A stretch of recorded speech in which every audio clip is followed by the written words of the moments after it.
Hello watch enthusiasts. Now for many months I've made it very clear that I have a great admiration for the Omega Speedmaster and especially the Mark series.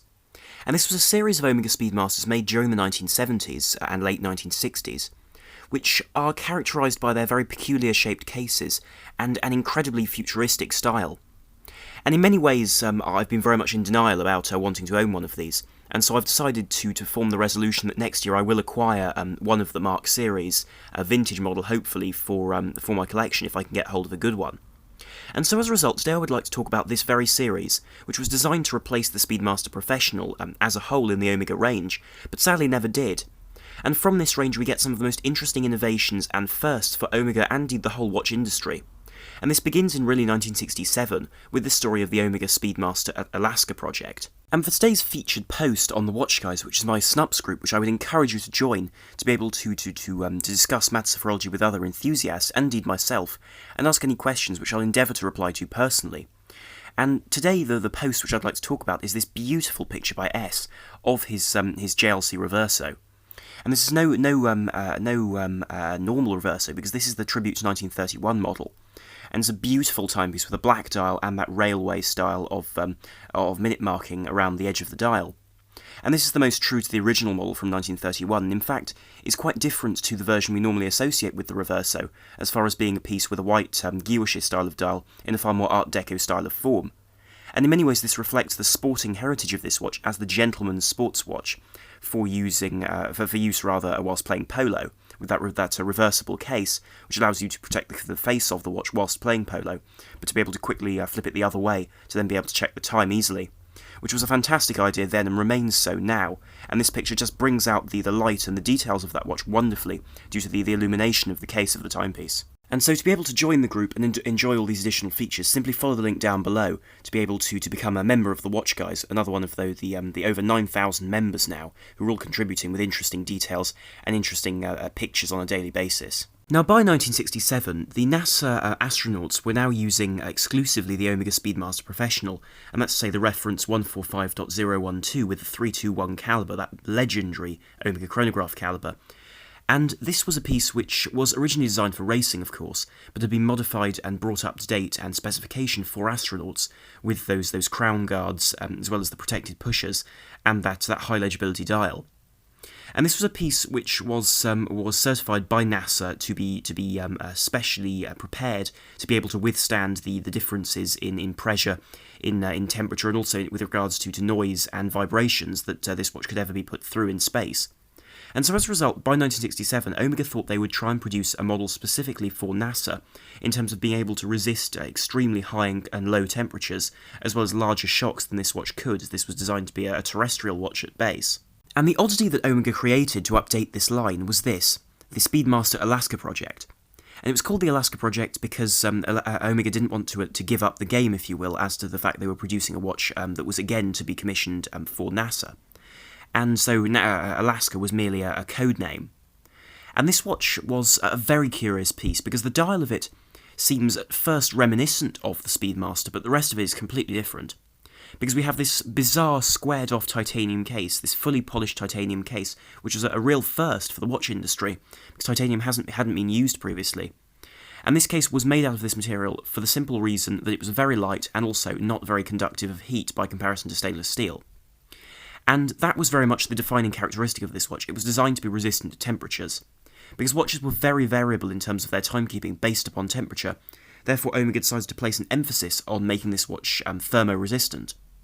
And so, along with that titanium case, it also featured a dial which was white, and the white base of the dial allowed the watch to have a very high albedo, and that's to say that it would reflect radiation very easily, and thus keep the watch cool. As well as that, the hands were also redesigned to be more legible on this white base, because of course legibility was a key criterion for this watch. Internally, the watch was also modified, and this was a watch which now featured the new 861 chronograph movement from Omega. And this was a movement which wasn't anymore a column wheel style of engagement, but rather this now featured a cam, which is something which has become a very defining feature of modern Speedmasters. They don't have a column wheel chronograph, but rather they are cam operated.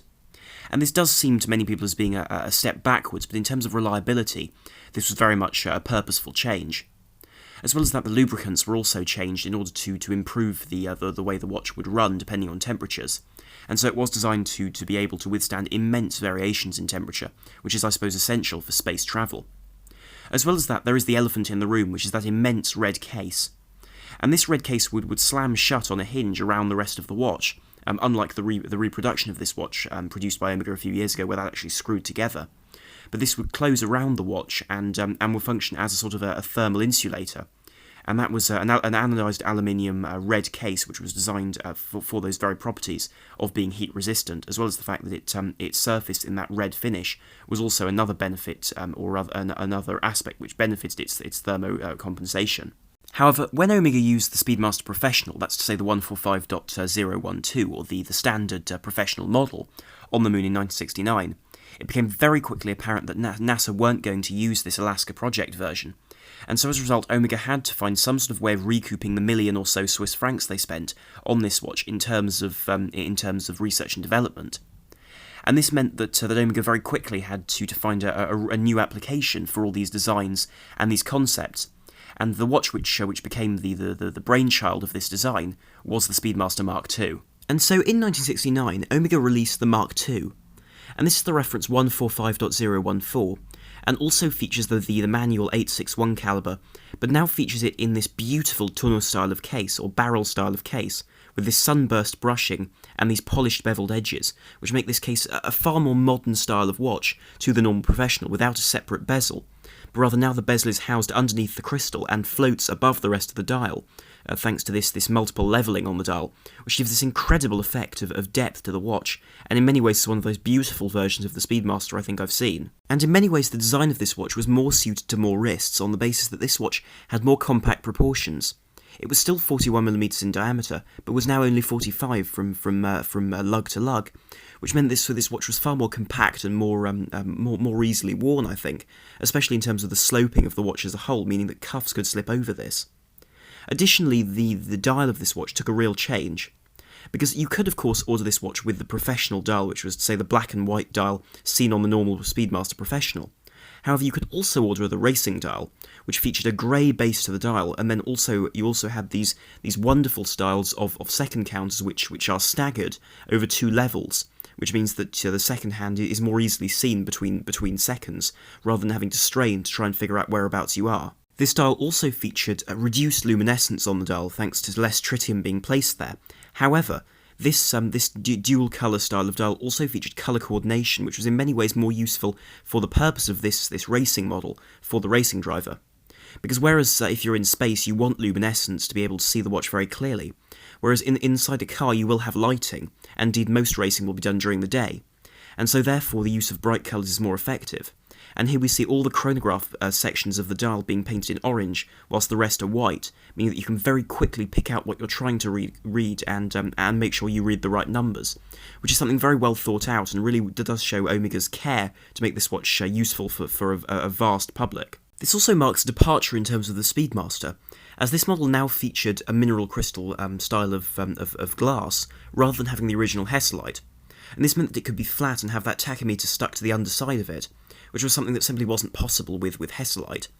And so as a result this did advance the Speedmaster in terms of its purpose, and in many ways is an interesting piece in terms of being a relatively unknown model amongst a lot of owners, but it's a wonderful looking piece and one which I think really does deserve more attention. It is also worth noting that the Speedmaster Mark II was also made in the form of the 145.034, and this was the solid 18 karat gold version in this yellow gold finish. And this also featured a red style of tachymeter, as well as a brilliant gold dial, which has a style of subdial with those 12 hours, which is far more reminiscent of something like a Speedmaster Alaska 3, than in fact the Speedmasters of that era, which is kind of curious. But in many ways this is another interesting rarity in this range of these late 1960s Speedmasters. The very same year in 1969, we also see a new version of the Omega range altogether, and this was the Flightmaster. And the reason why I'd like to talk about this is because I feel it influenced the Speedmaster, and especially the Mark series of Speedmasters, enormously. Because this watch was, and still is in fact, an extremely sought-after timepiece, the reference 145.013. And this appears a truly alien 16mm thick, with a large size and bizarre shape, this sort of helmet shape.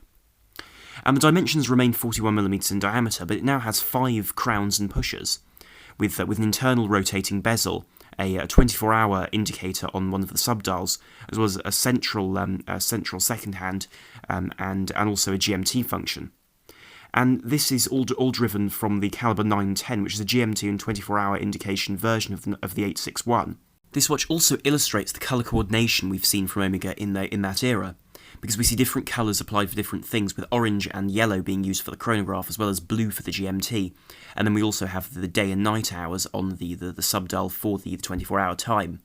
As well as that, this is the first Speedmaster to have an internally rotating bezel, which is a strange option, I suppose, for something which is a derivative, rather, of the Speedmaster, albeit in a different category now as the Flightmaster.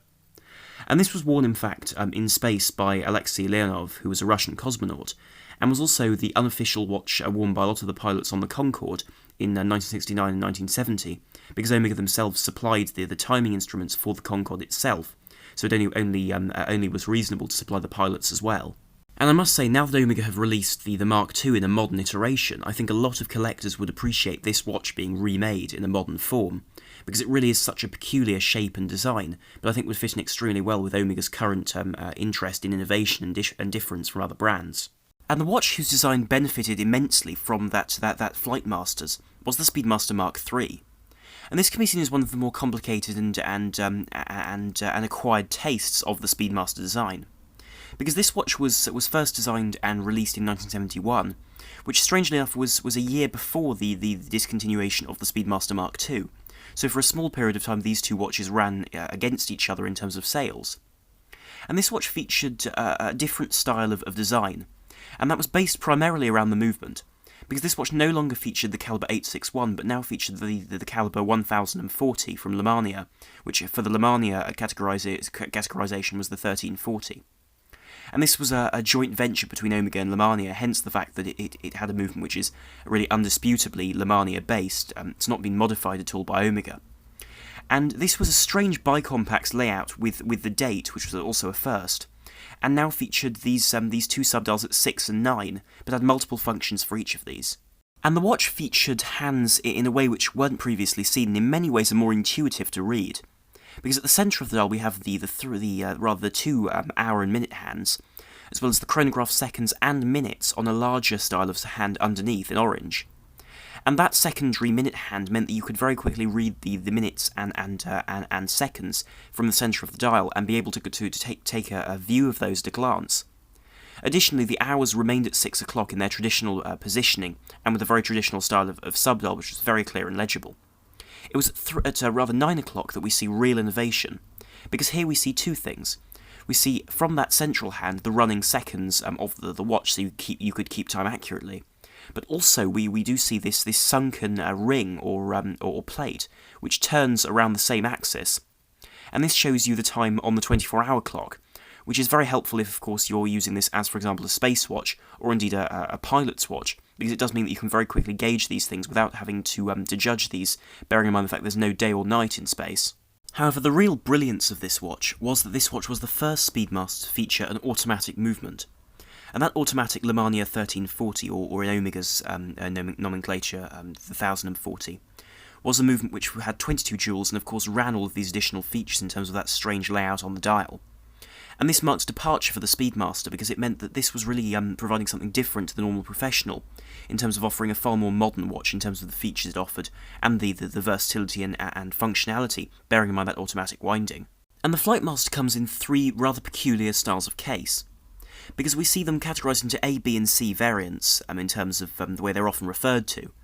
And the A versions are the Flightmaster case models, with this very, very heavily and steeply cut style of case, which appears very 70s in its design, but I think looks tremendous.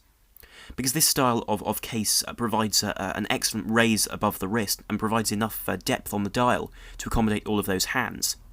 Additionally, it means you get these flat sides which make pushers and the crown easier to use, which again will add to the functionality of this watch, and the sheer resistance of this watch if you were to whack it into something. There's extremely little to break in terms of the surface of the watch, and a glancing blow is more likely to shoot off rather than actually cause any direct damage to the watch and movement itself, making this watch actually a rather clever design in terms of the innovation that's gone into it. The other two versions of case are far more peculiar, because we see this version also available in a squared-off Seamaster case, or indeed a more simple Seamaster style of case, and some of these are even branded Seamaster and were sold as Seamasters.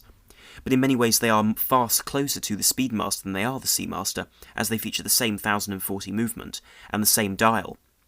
Additionally, these watches were available in three main dial variants, with a blue version being the most commonly found, with orange accents, with light blue and white as well being used for legibility, as well as a black professional style of dial, which is also very sought after, and the one which is often referred to as being the rarest, which is the silver metallic style of dial, with light blue accents in this baby blue, which is a really wonderful look, and is rather curious to see, especially on a watch of this strength and magnitude in terms of size on the wrist, having such a delicate style of dial.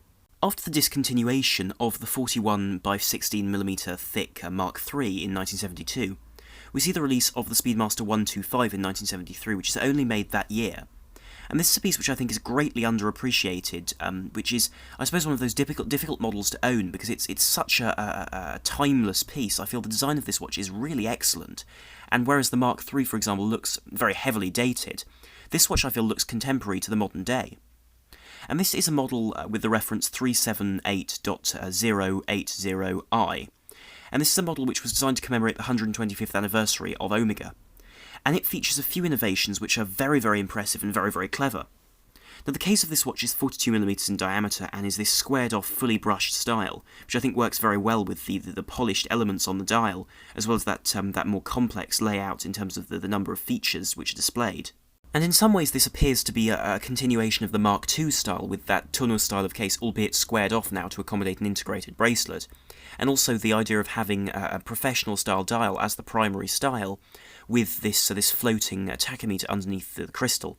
It's worth also noting that this tachymeter is also interchangeable with a telemeter that was also available.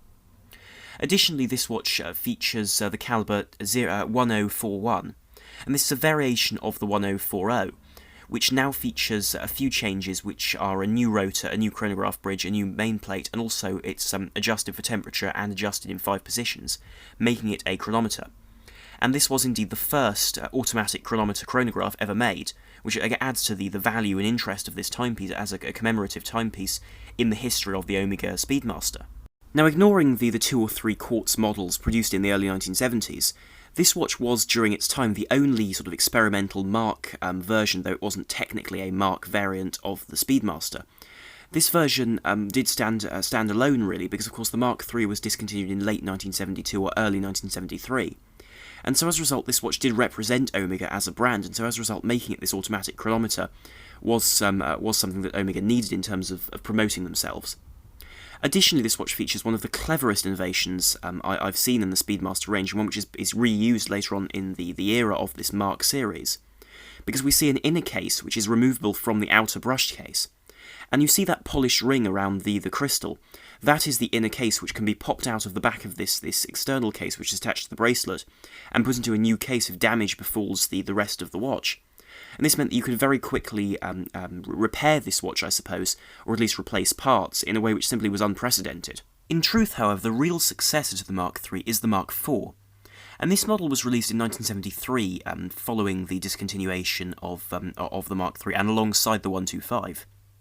And this was the reference 176.009, and was released and only actually made for a year, just as was the case with the 125. And this featured an amalgamation of the various details of the Mark II and the Mark III to make one watch which I think is utterly tremendous, and in many ways it is the pinnacle of the Mark series. Because this watch is a 41mm stainless steel piece, which is a very reasonable size and wearable with the same dimensions as the Mark II. Additionally, the case is also beautifully finished with that similar brushing and polishing as the Mark II. However, the dial and the build of the case is defined by the Mark III and the 125. This is seen in the fact the watch has the same 1040 movement as seen previously, with that automatic winding and that very curious dial layout, except now all in white and with that typical Speedmaster aesthetic, which is so recognisable. Additionally, this watch also features the date, as was the case with these models, but now features the tachymeter like on the 125 and on the Mark II, is floating just beneath the crystal, which makes for a fantastic legibility.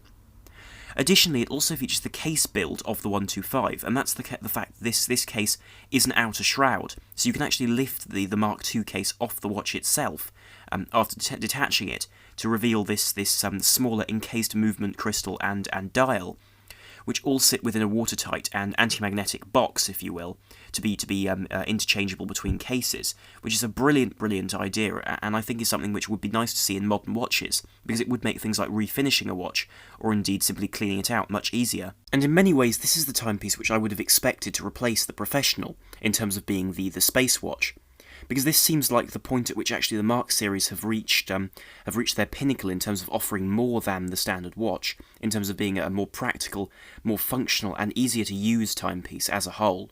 In 1974, we see the Mark IV replaced by the Mark 4.5, or rather this is a piece which is rather peculiar, because unlike all the other Mark series models, this piece runs until the very early 1980s, which is a very long time, bearing in mind that all the other versions were only made for a maximum of 3 years.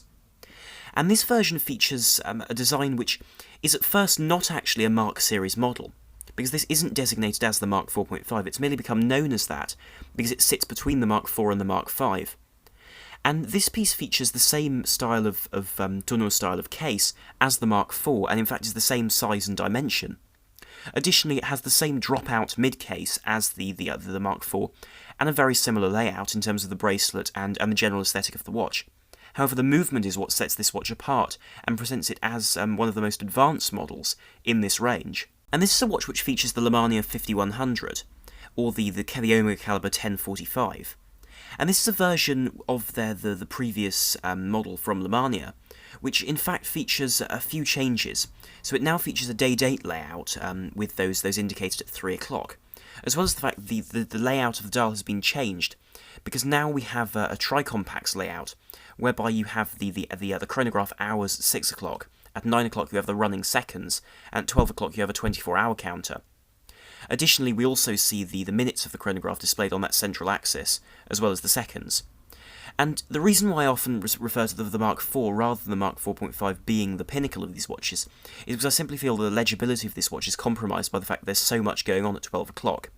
However, I certainly can see how this watch was a technical advance over the previous models, and in many ways can be seen as a very important model in the evolution of the Speedmaster. However, this model is also extremely varied in terms of the number of models produced, because the most conventionally recognised one is the 176.0012, and that's the one which with the tonneau style of case and the Mark IV aesthetics. However, 3 other versions were made, the 176.00, 14, 15 and 16 models. And the 14 version features the TV dial, and this is a setup whereby you have a squared off case and a square dial. And this is one of the watches which is, I think, least liked by a lot of non-Omega collectors, just because it's very jarring by comparison to other models in the series. But to those who know, this is a very interesting piece. And these are all mechanically the same in terms of their technology within. But certainly we see this interesting case popping up in this series, and I think is one of the main factors as to why it lasted so long. And in terms of build, this watch does appear to have the same integrated bracelet style as the 125. However, in truth it doesn't, because the lugs are simply hooded, and you can interchange the bracelet, which is an additional function of this squared off piece, which is a real oddity in the Speedmaster range, and it's a piece which I find very interesting and curious, though I'm still unsure as to whether the aesthetic is an attractive one. It certainly is an interesting exercise in trying something different in the Speedmaster range. And the final 2 versions of this design come in the form of the 0015 and 0016, and these follow almost the exact style of case as the 125, because these feature a style of squared-off tonneau style of case, except in this case we don't have an integrated bracelet, although of course the watch is supplied with a bracelet to match this. And the difference between these two is that the 1.5 features the matte black dial, whereas the 1.6 features an iridescent silver grey dial. And that silver grey dial appears very similar to that of the 1.4, the square version. And so as a result we do see a certain continuation of these general themes in this particular line of Speedmasters. Internally, however, these watches do remain the same as the other Mark IV.5s, which make them an interesting piece and one which is in many ways more accessible as far as the Marks go than the other models, just due to the length of production into the early 1980s. And in truth, one could regard this as the last true Mark watch, despite the fact it was never supposed to be. because the Mark V, which is the one I'll show you in just a moment, looks nothing like the series whatsoever. And the final Speedmaster Mark series is the Mark V, and this model resembles nothing and has very little in common with the previous models other than the movement and the dial layout. Because this model features a style of case which was only seen before in 1982, when a similar style of bead-blasted integrated bracelet case with this sort of bizarre hexagonal form was seen. And this version was designed to house the caliber 1045, as was the case with the previous versions of the Speedmaster Mark. But in this case featured a similar style of dial, though several alterations were made to clean it up a little bit. Additionally, the case was, as you can see, completely alien in this bead-blasted finish, and this very peculiar style of tachometer on the bezel, which is cut in and has these slots cut in at the different sections to make it easier to see at a glance. Also, we have an integrated bracelet which doesn't resemble anything else from Omega either, which is another curious touch to this watch and something which makes it all the more interesting for someone who's looking into the history of these timepieces. But without doubt, the most curious aspect of this watch is the fact that it's called the Teutonia, or at least it's nicknamed as such. And the reason for this is that it was sold only in the Swiss-German regions, and also in West Germany. And that's because this watch was a Central Europe-specific model, and so as a result was never sold anywhere else, making these pieces extremely rare, and very, very difficult to come by. And of course, bearing in mind they're very much acquired taste in terms of design, they weren't particularly loved either, which means that they're all the more sought after because so many have been lost over the years, making them very, very interesting pieces, and rarities in the world of the Speedmaster. And so I'd like to conclude the video here with this modern 2014 Omega Speedmaster Mark II. And this was a watch which I really liked when it was released in 2014 at Baselworld, with its 3300 Omega coaxial movement, which isn't quite up there with the modern 9900 models, for example, but nonetheless offers you a column wheel engagement, an automatic winding setup, and also having the silicon balance spring, which are all areas where this watch does excel in terms of innovation, and especially for the price this watch is offered for, with that fantastic racing dial.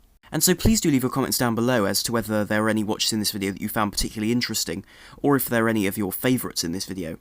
So thank you very much for watching. If you did enjoy this video, then please do like, share and subscribe to help the channel, and to be able to enjoy more content here in the future. So thank you very much for watching. This is Arm the Watch Guy, over and out.